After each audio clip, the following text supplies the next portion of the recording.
This safety training module is on ladder inspection, ladder safety in general. This video picks up on how to properly inspect the ladder. It's assuming that you picked out the right ladder.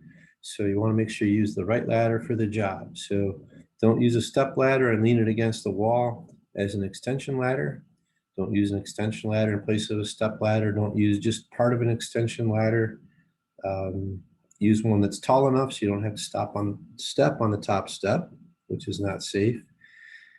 So this will teach you tips on properly inspecting a ladder. If you inspect a ladder and there's a damage to it, if the ladder can't be repaired, which we're assuming it can't be unless it's a big rolling ladder, step ladders, extension ladders, we're going to replace those and we're going to destroy the old ladder. If you need a new ladder, see your supervisor as soon as possible. Get a new one. Get one that's heavy duty, industrial grade, that can hold up to the type of work we do and the beefier folks that some of us guys are. If you need a ladder, get a ladder. Buckets are not a ladder. Chairs are not a ladder. Boxes are not ladders. Pallets are not ladders. So get a ladder if you need a ladder. Ladders are cheap as opposed to getting an injury, broken bones, or worse. Last thing, take your time. Ascending and descending your ladder. Remember, 3 points of contact. 2 hands and 1 foot, or both feet and 1 hand in contact with the ladder at all time. Get into good ladder habits. Get into making sure you got the 3 points of contact and take your time. Let's prevent injuries. So here's a short video on proper ladder inspection. At the conclusion, this training will be over.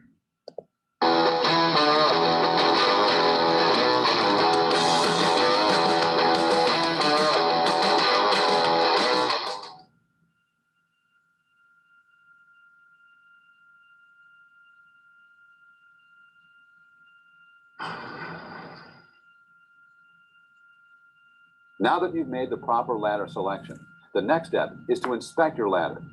Most injuries can be avoided simply by taking the time to thoroughly inspect your equipment before using it. Never climb a ladder without carefully looking for missing, damaged, or loose components. Be sure that the ladder is in good working condition, free of any spills, drips, or other debris.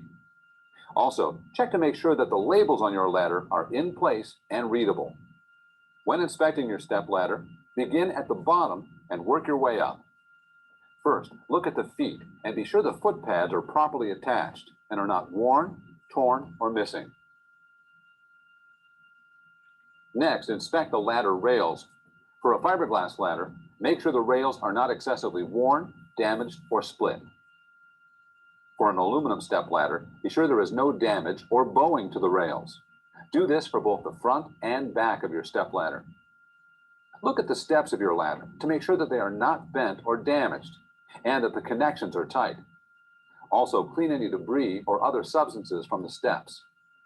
Finally, check to see if your ladder can open and close smoothly, making sure the spreaders lock securely and all 4 feet sit firmly on the ground. If you discover any of these problems, tag the ladder and take it out of service immediately. The rule of thumb is always, when in doubt, tag it and throw it out. Use the same process when inspecting an extension ladder. Begin at the bottom and work your way to the top. Closely examine the feet to make sure the foot pads are not missing or torn. Then inspect the shoes for damage and check to see if they move freely. Then look at the rails and rungs of your ladder to ensure that they are not bent, bowed, cracked, split, or torn. Carefully examine the locks of your extension ladder to make sure they're clear of any debris and lock easily over the rung.